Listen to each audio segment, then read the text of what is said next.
The Zirani homeworld, Talara, was known throughout the galaxy as a haven of peace, where culture and intellect thrived above all else. Its towering spires of glass and greenery glistened under the twin suns, and its people were masters of diplomacy and trade. But none of that mattered anymore. The Zirani Council, a group of dignified elders with calm, thoughtful faces, stood in silence as their final plea for help vanished into the ether, unanswered. They had sent countless messages to the Galactic Coalition, to powerful empires and nearby systems. Each message, more desperate than the last, had been met with cold indifference. The Drakthar were coming, and everyone knew what that meant. "They've all abandoned us," whispered Counselor Eloria, her hands trembling as she sat at the council table. "Every one of them. Not a single species will come to our aid. We are a peaceful people," replied Counselor Lysar, his voice heavy with resignation. "Perhaps we were foolish to believe the galaxy would value that." Outside, Talara's cities bustled as usual. The Zirani went about their daily lives, unaware of the true extent of the danger closing in on them. They were intellectuals, healers, artists. They knew nothing of war. Their society had long focused on building connections through understanding and empathy, not through violence or conquest. Now, that very belief had left them vulnerable. The Drakthar Dominion was not known for its mercy. A brutal, militaristic species, they had built an empire through domination and fear. They thrived on war, their vast fleets of warships reducing planets to dust. And they had set their eyes on Talara. Their message was clear: surrender or be annihilated. The Zirani had no real military. Their defenses were rudimentary at best, designed to deter pirates or small skirmishes, not a full-scale invasion. They were outmatched, outgunned, and alone. "We are not warriors," Lysar muttered, leaning back in his seat. "The Drakthar will raze our cities. They will make an example of us." Eloria closed her eyes, feeling the weight of their impending doom. "Is this truly the end? We've reached out to every ally, every coalition we've built over centuries, and yet they see us as weak," Lysar finished. "We have nothing to offer them but words, and words don't win wars." The other council members sat in silence. They had exhausted every option, every negotiation, and every diplomatic channel they could. It was over. The galaxy had decided that Talara was not worth saving. But just as the council prepared to send their final orders to evacuate as many civilians as they could, a new signal blinked onto their comm screens. An unfamiliar code. Human. Counselor Lysar frowned, tapping a few keys on the console. "A message from Earth?" The Zirani were vaguely familiar with humanity. Earth was a relatively new player in galactic politics, having only joined the broader interstellar community in the last few decades. The humans had a reputation for being unpredictable. Resourceful, yes, but still seen by many as primitive compared to the ancient, more advanced civilizations. Lysar activated the message, and a calm but firm voice echoed through the chamber. "We have received your distress signal. The Terran Empire offers its aid." The council members exchanged looks, disbelief flashing across their faces. "Aid? From humans? Can they help us?" Eloria asked, her voice filled with doubt. "They're new to this," Lysar said cautiously. "But their reputation for survival is known. Even the Drakthar have learned to respect them. What choice do we have?" Eloria whispered. "We've been abandoned by everyone else." Lysar hesitated for only a moment longer before responding to the transmission.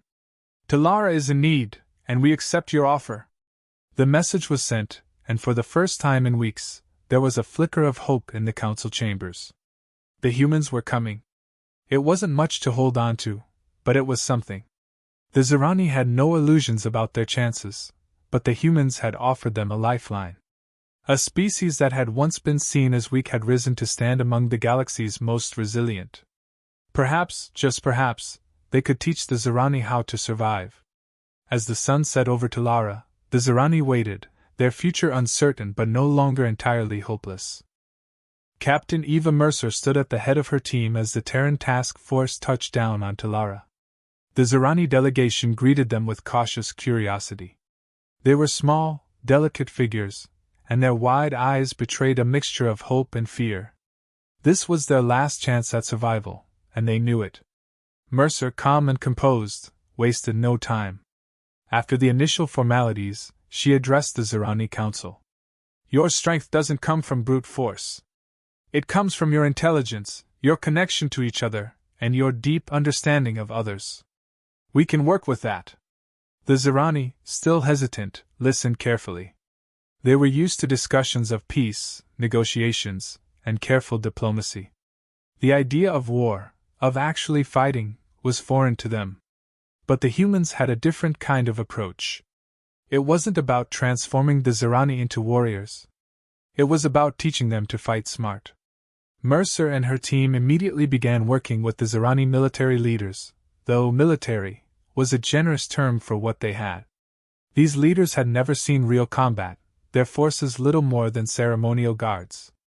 Mercer observed their drills for a day, quietly watching before calling the Zirani commanders into a meeting. You're fighting the wrong way, she said bluntly. You're trying to meet them head-on, and you'll be crushed.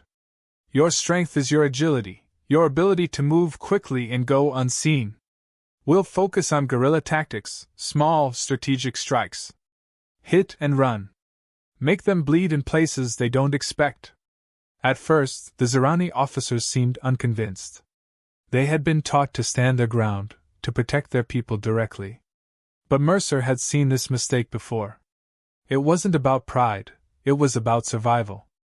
Imagine this, she continued. The Drakthar won't see you as a threat. They won't expect you to hit from the shadows. Your small size is an asset. You'll be able to get in, strike, and vanish before they even know what happened. The training began in earnest. Mercer's soldiers worked closely with the Zirani, guiding them through the basics of stealth operations. They taught them how to use the natural landscape of Talara, the forests, caves, and rivers, to their advantage. The Zirani were quick learners, and soon they began to see the possibilities. Their small size and speed were turned into weapons, and they learned to navigate the terrain with a grace the Drakthar would never match. While the soldiers trained, human engineers teamed up with Zirani scientists. The Zirani's technological prowess was impressive in areas like energy efficiency and environmental sustainability, but it had never been adapted for warfare. Human engineers saw the potential immediately. Your technology is perfect for defense, said Lieutenant Jackson, the lead engineer. You just need to think about it differently. The humans showed the Zirani how to transform their energy networks into defensive shields, how to use their sensor systems for early detection of enemy ships, and how to turn their communication technology into a tool for psychological warfare. The Zirani's natural understanding of emotions became a key element. They didn't need to scare their enemies with brute force. They could confuse them, mislead them, even demoralize them. The humans respected the Zirani's values, ensuring that none of the technology was purely destructive. It was about defense, protection, and survival. Slowly but surely, the Zirani started to believe in the strategy. They didn't have to abandon their culture of peace. They simply had to defend it differently. As the training sessions wore on, a deeper bond formed between the two species. The humans were no strangers to being underestimated. Earth had faced its own battles, its own periods of doubt in the wider galaxy. The Zirani saw this in the humans' eyes, a quiet resilience, a determination to survive no matter the odds. One evening, after a long day of drills, a Zirani commander named Tellus approached Mercer. He had been one of the more skeptical officers, wary of the human approach. You seem different from the other species, Tellus said, his voice careful. Other races see us as weak and useless. Why are you helping us? Why do you care? Mercer didn't hesitate. Because we were seen the same way once. Weak. Insignificant. But we proved them wrong, not by fighting like they did, but by finding our own path. You can do the same. Tellus considered her words. You think we can win? I think you can survive, she said. And that's the first step. As the days passed, the Zirani began to change.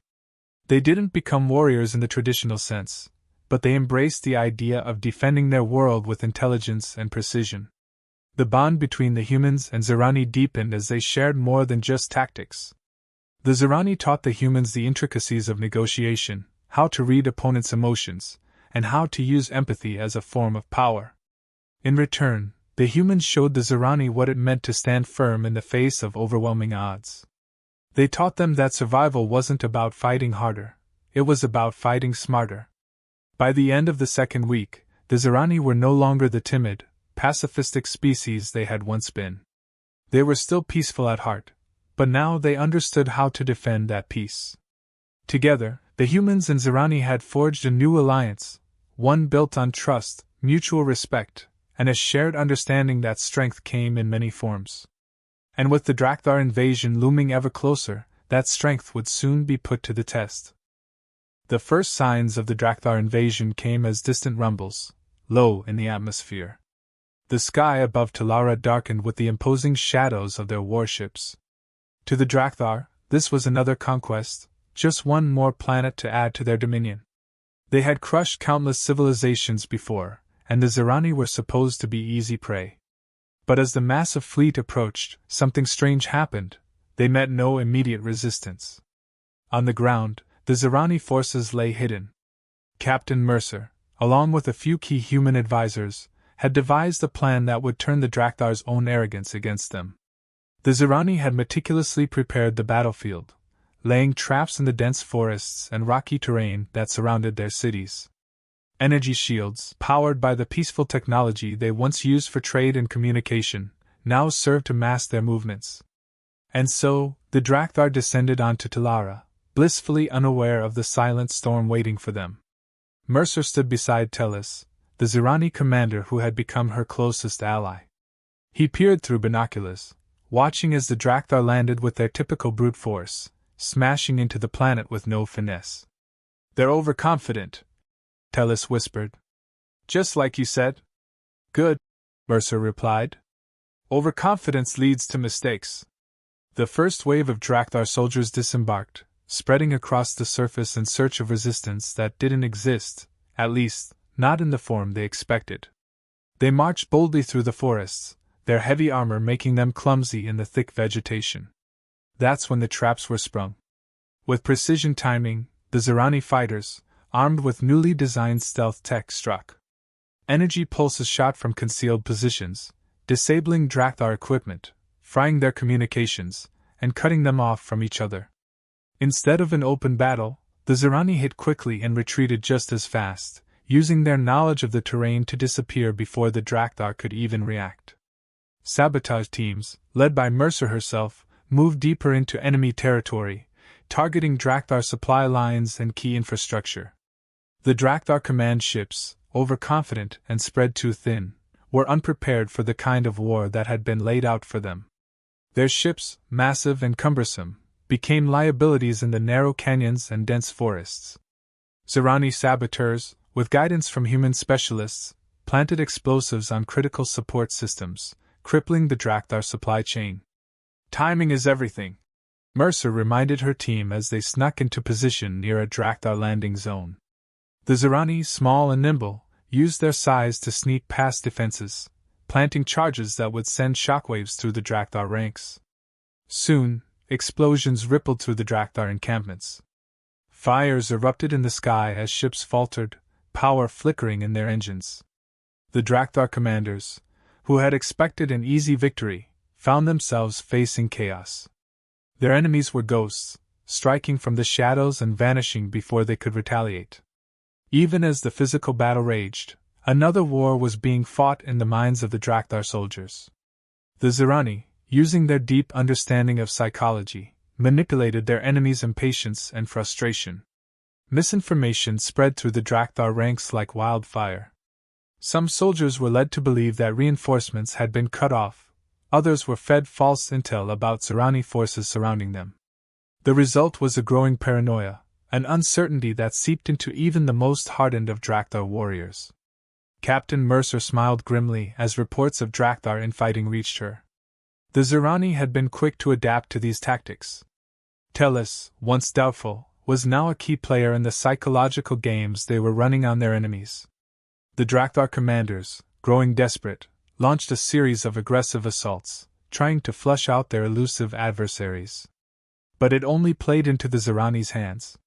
Using hit-and-run tactics, small Zirani teams led the Drakthar into ambush after ambush, using decoy movements to lure them into tight spaces where their heavy armor became a hindrance. The once feared Drakthar warriors now found themselves vulnerable, their superior firepower rendered useless in the face of such elusive tactics. In one daring raid, Zirani forces, guided by Mercer, infiltrated the main Drakthar command ship. They planted a virus in their communications systems, further spreading confusion among the enemy ranks. Drakthar units began to receive contradictory orders, splitting their forces and causing chaos. In the midst of their growing frustration, they began to lose faith in their leaders, a weakness that the Zirani exploited to full effect. As the battle wore on, it became clear that this was not the easy conquest the Drakthar had expected. Their forces were slowing, their supplies dwindling. For the first time in their warlike history, they faced resistance that didn't rely on sheer strength but on cunning, strategy, and adaptability. One Drakthar warlord, fuming at the unanticipated resistance, snarled at his subordinates. "These are not warriors! They are vermin, scurrying in the shadows!" But even he knew, deep down, that the tide of the battle was turning. What should have been a slaughter turned into a drawn-out stalemate. Every time the Drakthar attempted a massive offensive, they were met with ambushes and sabotage. Their losses mounted, not just in soldiers and ships, but in morale. For the first time, they were forced to reconsider their tactics. The Drakthar, a race defined by their overwhelming force and fear tactics, were unprepared for a war where might alone didn't win battles. Their superiority was being chipped away, piece by piece, by a species they had once dismissed as weak. As the Zirani fighters regrouped after another successful ambush, Tellus turned to Mercer. "It's working," he said, amazement in his voice. "They don't know how to fight us." Mercer nodded, her face serious but her eyes gleaming with a quiet satisfaction. "That's because we're not fighting their war. We're fighting ours." The battle was far from over, but the Zirani had proven that they were no longer the helpless, pacifistic species the galaxy thought them to be. They had adapted. And with humanity by their side, they had shown the Drakthar the true cost of underestimation. The turning point came after weeks of relentless fighting. The Drakthar, a force known for crushing opposition through sheer might, had begun to show cracks. What started as a confident, overwhelming invasion had devolved into a struggle for survival on their part. The Zirani, with their human allies, had made every step forward for the Drakthar costly. The traps, the ambushes, the endless sabotage, every action the Zirani took was a lesson in persistence and cunning. Their psychological warfare, once subtle, now fully bloomed. The Drakthar forces were mentally frayed, second-guessing every move they made. Even their commanders were plagued with paranoia, suspecting betrayal in their ranks as communication errors multiplied. Misinformation, planted by the Zirani, had led to disastrous internal strife. Conflicting orders sowed confusion, and ships collided, trying to respond to phantom threats. For every Drakthar advance, there were 3 setbacks waiting, engineered meticulously by their elusive enemy. Their confidence, once unshakable, had finally crumbled. At a strategic choke point near the Drakthar's primary forward base, the final blow was delivered. Zirani and human forces staged a coordinated offensive, drawing the exhausted Drakthar into yet another carefully laid trap. But this time, instead of retreating after their ambush, they pressed forward. The Drakthar found themselves surrounded, their superior numbers meaningless in the tight, unfamiliar terrain. Panic set in as the once dominant invaders now fought just to survive. The retreat order came swiftly from the Drakthar High Command. They had lost too many resources, too many soldiers, and more importantly, their reputation of invincibility was shattered. Ships that once rained destruction now limped back to the skies, retreating from a planet they had never expected to resist them. What should have been an easy victory had become a humiliating defeat. And they knew it wasn't just the Zirani who had beaten them, but the entire strategic alliance of minds, resilience, and adaptability between the humans and Zirani. As the dust settled, the Zirani stood victorious on the very soil they once feared would be lost. Their triumph wasn't built on raw power, it was built on intelligence, unity, and strategy. For the first time in their history, they had repelled an enemy far stronger than themselves without sacrificing who they were. Their culture of peace remained intact, but they had learned that defense didn't mean embracing violence. It meant using their greatest assets, cunning, diplomacy, and adaptability, to protect their home. The galaxy watched. News of the Drakthar retreat spread quickly, and it wasn't long before the Zirani, once considered weak and insignificant, became the subject of galactic debate. Their victory was unprecedented. How could a species known for avoiding conflict outsmart one of the most feared warrior empires in the galaxy? What started as whispers turned into open recognition. Once aloof galactic powers who had dismissed the Zirani's requests for help were now forced to reconsider their stance. Perhaps strength wasn't measured by military might alone. The Zirani had demonstrated that there was power in intelligence, in patience, and in forming alliances with those willing to stand beside them. They had shown that brute force was not the only path to victory. Even among the more warlike species, there was a begrudging respect. They couldn't deny that the Zirani had not just survived, they had thrived in the face of overwhelming odds. And alongside them, humanity had earned its place in galactic politics. For centuries, humans had been viewed as unpredictable newcomers, bold, but not yet fully understood. Now they were seen as more than just upstarts. They were champions of the underdog, willing to aid those overlooked by the powerful. For humanity, the victory meant more than just military respect. It was a testament to their belief in cooperation. Unlike the Drakthar, who sought only domination, humans had chosen to stand with a species deemed unworthy by the galaxy. They hadn't come as conquerors but as partners. And that, more than anything, changed the way they were perceived across the stars. The alliance between the Zirani and humans was now solidified. No longer just an arrangement of convenience, it became a true partnership. Both sides had something valuable to offer. The Zirani, with their unmatched understanding of diplomacy and negotiation, and the humans, with their resilience and strategic prowess, were stronger together.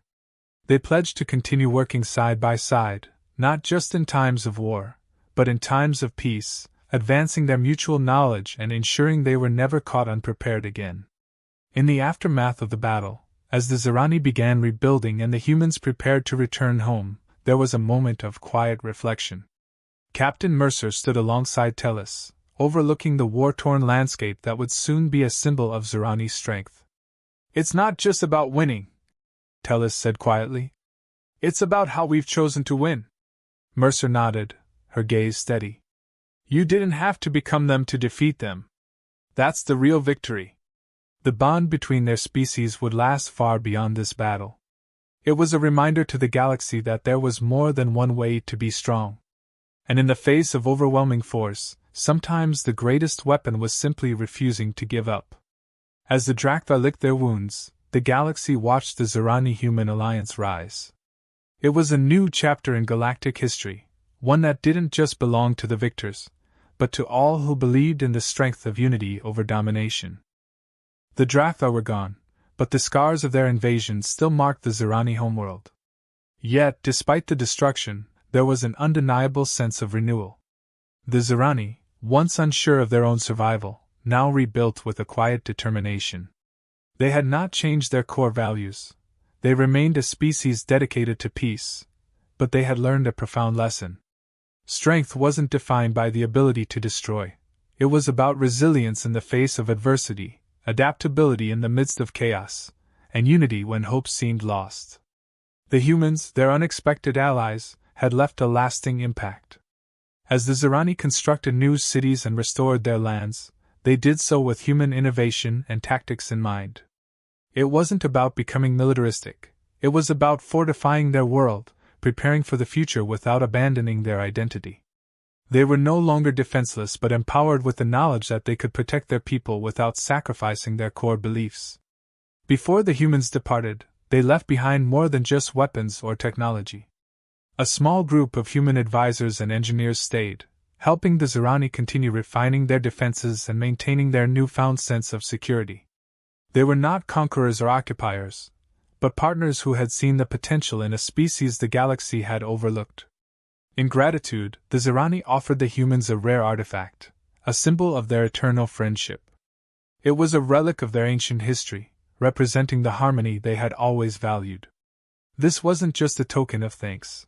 It was a reminder that their alliance had not only saved their world but transformed their understanding of strength. The ripples of the Zirani victory spread far beyond their borders. Across the galaxy, other species took notice. The Drakthar, previously seen as the pinnacle of power through force, had been brought low by a species known for avoiding conflict. It made other empires reconsider their approach. For too long, military might had been the only currency of strength in the galaxy. But now, a broader understanding began to take root. The Zirani and humans, standing as symbols of this shift, began pushing for a new kind of galactic cooperation. They advocated for alliances that weren't solely based on military pacts, but on shared intelligence, strategy, and diplomacy.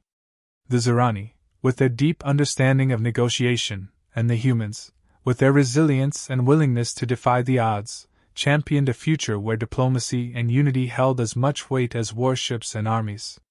At first, many were skeptical. Could a peaceful species like the Zirani, even with human support, truly influence a galaxy dominated by conflict-driven powers? But the results were undeniable. Their victory had proven that brute force alone was no longer enough.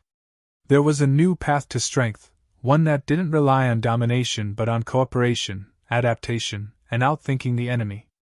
And in a galaxy constantly on the edge of chaos, this new approach held an undeniable appeal. As the Zirani rebuilt their world, they also rebuilt their place in the galactic order. No longer seen as weak, they had earned their seat at the table not by changing who they were but by learning to defend themselves in a way that fit their ideals. The humans, for their part, gained respect not just for their military prowess, but for their willingness to uplift others. They hadn't sought to control the Zirani, they had chosen to empower them. And in doing so, they had set a powerful example for the galaxy. The conclusion to their journey was not one of conquest but of unity. The Drakthar had fallen, but it wasn't the end of their story that mattered. It was the beginning of something far greater. The Zirani and humans had shown that strength wasn't about what you could take by force, but about what you could build together. The galaxy, once ruled by fear and power, now had a new lesson to learn. True strength lay in resilience, intelligence, and the bonds forged in the darkest of times. As the humans and Zirani stood together, overlooking the newly reborn cities of the Zirani homeworld, they knew their alliance was just the start. The underdogs of the galaxy had united, not through subjugation or violence, but through mutual respect and a shared vision for a better future. What they had achieved together wasn't just a victory, it was a redefinition of what it meant to be strong. And in that moment, they realized that the future of the galaxy belonged to those who could stand together, not to those who sought to stand alone. Their message, carried by the winds of change, was clear: strength isn't measured by the destruction you can cause, but by the worlds you can build and protect together.